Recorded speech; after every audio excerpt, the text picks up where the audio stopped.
Hello guys, അപ്പോൾ നമ്മൾ കോളേജിലെ ആർട്സിൻ്റെ ലാസ്റ്റ് ഡേ ആണ്. നമ്മൾ കോളേജിൽ എത്തിയപ്പോൾ തന്നെ ചെറിയൊരു പണി കിട്ടി. നമ്മൾ ആർട്സിന് കോസ്റ്റ്യൂം എടുത്തതിൽ കുറച്ച് ചേഞ്ചസ് വരുത്താനുണ്ടായിരുന്നു. അപ്പോൾ ഞാനും ഷെതും പോയിട്ട് അതൊക്കെ ചേഞ്ച് ചെയ്ത് വന്നിട്ടുണ്ടായിരുന്നു. വന്നപ്പോഴത്തേനും നമ്മുടെ നാടകം കയറിയിട്ടുണ്ടായിരുന്നു സ്റ്റേജിൽ. നമുക്ക് ഫസ്റ്റ് പ്രൈസാണ് കിട്ടിയിട്ടുണ്ടായിരുന്നത്. അടിപൊളിയായിരുന്നു നാടകമൊക്കെ. ഷെതുവിന് ചെറിയൊരു വയറുവേദന വന്നിട്ട് നമ്മൾ അടുത്തുള്ള ഹോസ്പിറ്റലിൽ പോയി യൂറിനൊക്കെ ടെസ്റ്റ് ചെയ്തു. പിന്നെ കുഴപ്പമില്ലാതെ പെട്ടെന്ന് തിരിച്ചു വന്നു. നമ്മൾ ലാസ്റ്റ് ഡേ ആയതുകൊണ്ട് തന്നെ പ്രോഗ്രാംസ് ഒന്നും കുറവായിരുന്നു. അപ്പോൾ നമുക്കാണ് ഇപ്രാവശ്യത്തെ ആർട്സിൻ്റെ കപ്പ് കിട്ടിയിട്ടുള്ളത്. അതിൻ്റെ സന്തോഷമാണ് എല്ലാവർക്കും. പിന്നെ എന്താ വെച്ചാൽ 14 വർഷമായിട്ട് വേറൊരു ഡിപ്പാർട്ട്മെൻറ്റിൻ്റെ കയ്യിലായിരുന്നു ഈ കപ്പ്.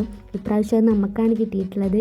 മാത്രമല്ല കലാതിലകം, ചിത്രപ്രതിഭ, സാഹിത്യപ്രതിഭ ഇതൊക്കെ നമ്മളുടെ ഡിപ്പാർട്ട്മെൻറ്റിലെ കുട്ടികൾക്ക് തന്നെയായിരുന്നു ഇപ്രാവശ്യം കിട്ടിയിട്ടുണ്ടായിരുന്നത്.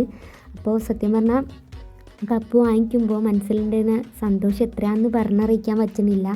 ഓരോ കുട്ടികളും അത്രയും ഉറക്കമൊന്നുമില്ലാതെ കഷ്ടപ്പെട്ടിട്ടാണ് ഞങ്ങൾക്ക് ഇപ്രാവശ്യം ഈ കപ്പ് കിട്ടിയിട്ടുള്ളത്.